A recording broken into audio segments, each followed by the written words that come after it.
a lot of the attacks that targeted individuals experience are psychological, but not all of them. A lot of them go over into the area of covert poisonings. Different things are used to attack the targeted individual, energy weapons. And, the fact that the psychological tactics are, basically geared to drive them to hopelessness, to suicide.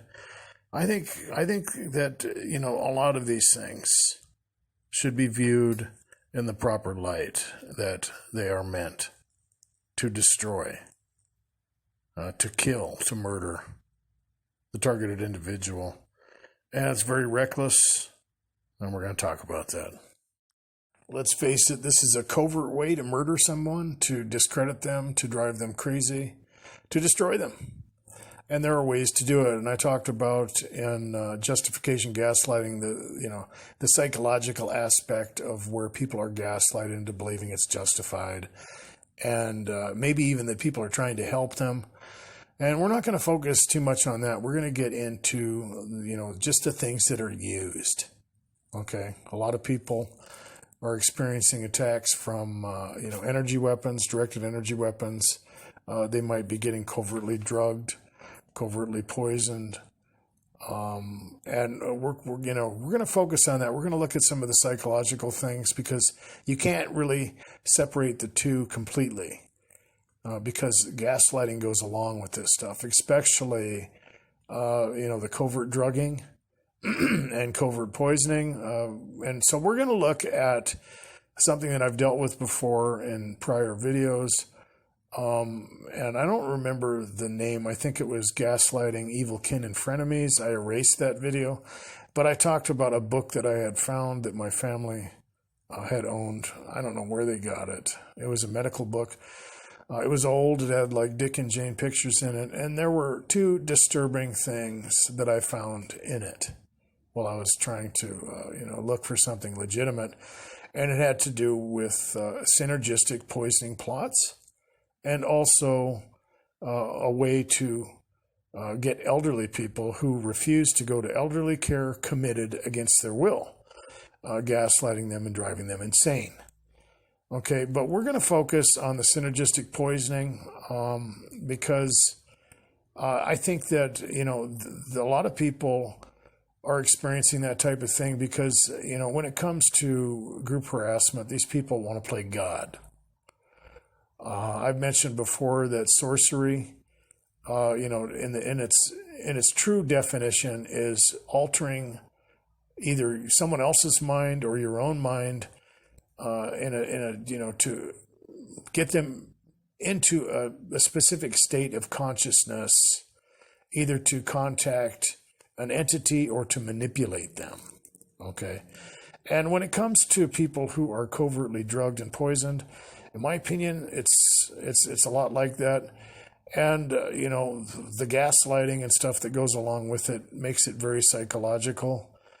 And, in that book, it talked about how, several different chemicals can come together to basically affect the state of mind of an individual or to literally kill them.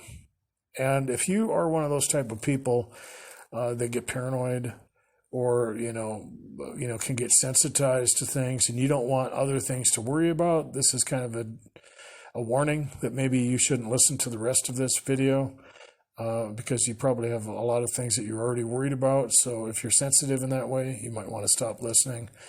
But just getting into the synergistic aspect of it, in the book, the first chemical was introduced to the target through, it was like an appetizer or a drink or in their hygiene products.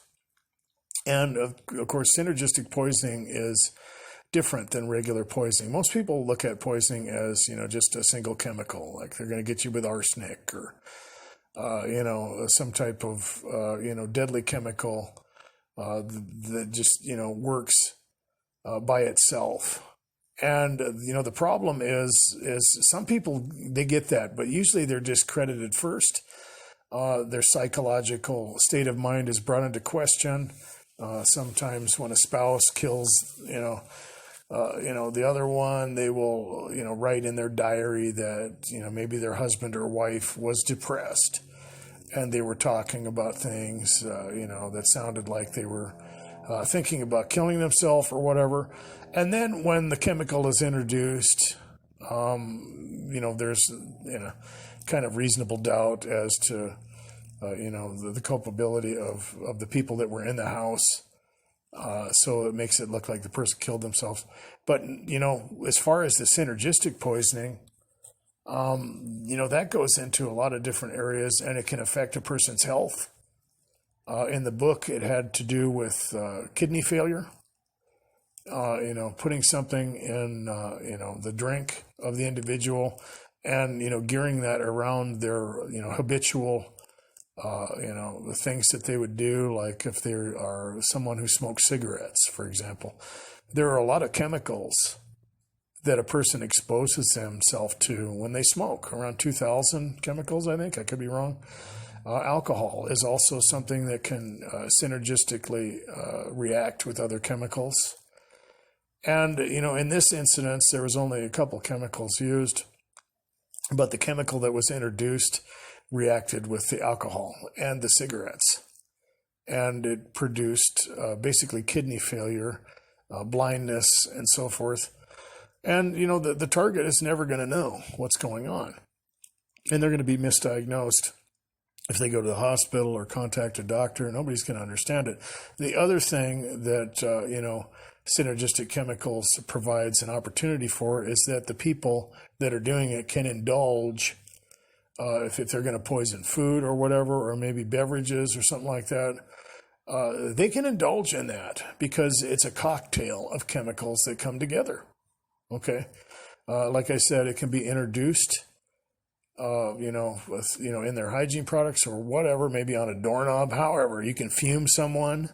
You could put something on maybe the burners or the oven in their dwelling, and you could get that first chemical in there that way.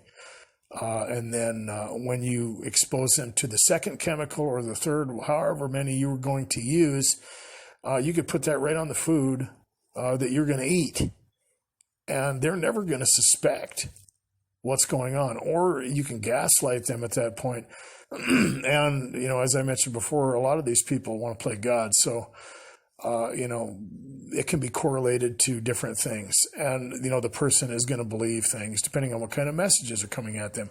For example, if the chemical is, something that reacts with potassium and cigarette smoke or something, right? And we'll say it's a smoker. Okay, so you get the chemical in their system, however, you fume them, you do whatever. And, then, that's based on their habitual practices. So we'll just say they're a person that drinks a lot of, energy drinks like, Powerade or Gatorade. It's got a high level of potassium in it. They're a smoker. What's going to happen is that's going to react as soon as they start drinking that stuff. And if you send, if you send them messages that people know what they're doing, or they can read their mind, or they have, psychic powers or something, or they know what they're going to buy at the store, that can, produce a lot of paranoia in the victim, because as soon as they start drinking that, and they're not going to know that they've been, covertly poisoned with something that's going to react with things in their habitual life. And when they get that potassium, from that drink, that they're going to have a reaction, whatever that is. It might, get their heart pounding. It might cause anxiety. It might do a lot of different things. And they're going to believe those lies that are coming at them. And the other scenario is, they might be invited to a dinner or whatever. And, those chemicals are going to react with the food. Of course, everybody else is going to be eating that. And it presents the other opportunity to gaslight the individual. You're crazy. We all ate the food. What's your problem? And, there may be people that aren't even involved in it that, of course, they're going to believe that these people are just whacked out. I ate it. What's your problem? Or, people will come over to the target's house and eat out of their fridge. You're crazy. Oh, don't eat that, because at that point they're going to believe that it has, something to do with people poisoning their food, when it's just a chemical maybe that's on the burners or the oven, or something else that they're getting introduced to, maybe through fumes or by touch or something else. And then when, they eat the food in their fridge or whatever, then they're going to get that reaction. But of course, it's not going to happen to anybody else because they are not, exposed to those other chemicals. And so it's a real good way to just mess up somebody's mind and get them to believe things, and then just step back and say, you're crazy. You're nuts. Everybody else is eating it or whatever the scenario is. And it's a very powerful way. Plus, it's undetectable. I mean, even with the primitive chemicals that I mentioned that work by themselves, if a doctor doesn't know what he's looking for, and he can't tell by the symptoms, even a spectromatograph or something like that, they have to know what they're looking for. And it makes it virtually impossible to detect what it is. It's a very covert way to drive somebody crazy, to cause, all kinds of different, problems. And they're going to be diagnosed with, maybe an autoimmune disease or something like that. And it's going to attack maybe their neurological system. I've mentioned before that I've been fumed and stuff like that. And a lot of those things, by themselves, they might not be toxic, or they take time, or they mimic something else. And a lot of the stuff that just I've dealt with, I've learned a lot just from the attacks that I've experienced, and it can be really evil. It is murder. So using chemicals synergistically can be effective. It can covertly cause a lot of health problems, even death. It can be used to gaslight the victim into, a state where they believe that they are crazy, that they are hallucinating. Other people are going to be eating that food or coming over to the target's house, and they're not going to be affected. And it's going to be a psychological attack against the target. It's pretty covert. And I think, as far as, just the methodology that is used against targets, whether, you're talking about energy weapons or other types of things, that are just practically used against targets. Synergistic chemicals are definitely something that it can't be overlooked.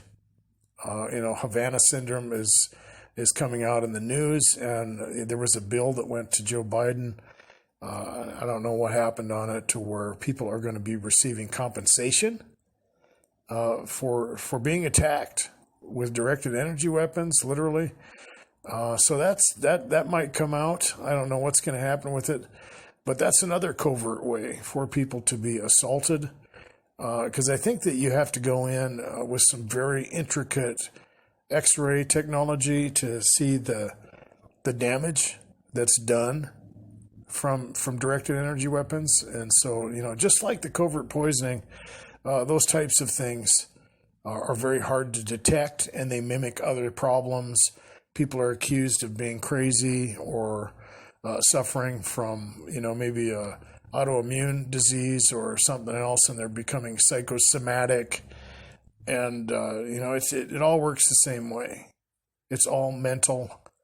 It's a psychological game that is played with the target. The other thing I mentioned was having elderly people committed against their will, and it's basic gaslighting, offering them food that no one else indulges in, aggressively, attacking them in ways to where they're moving things around in their room or stealing money from them. And, other things, when they come into the room, people stop talking and look at each other funny. And what's going to happen is the elderly person is going to, speak up. And they're going to say that there's a conspiracy against them. And that's part of the psychological criteria to diagnose someone, with a mental disease.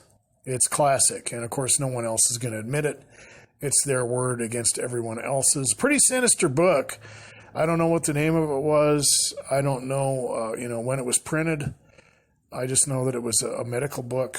And, that stuff should not be in, a medical book. Why would they, tell someone how to gaslight someone, get them committed to a mental hospital, or synergistically poison them? But anyway, guys, hopefully you enjoyed the video. Be good to yourselves. Be safe.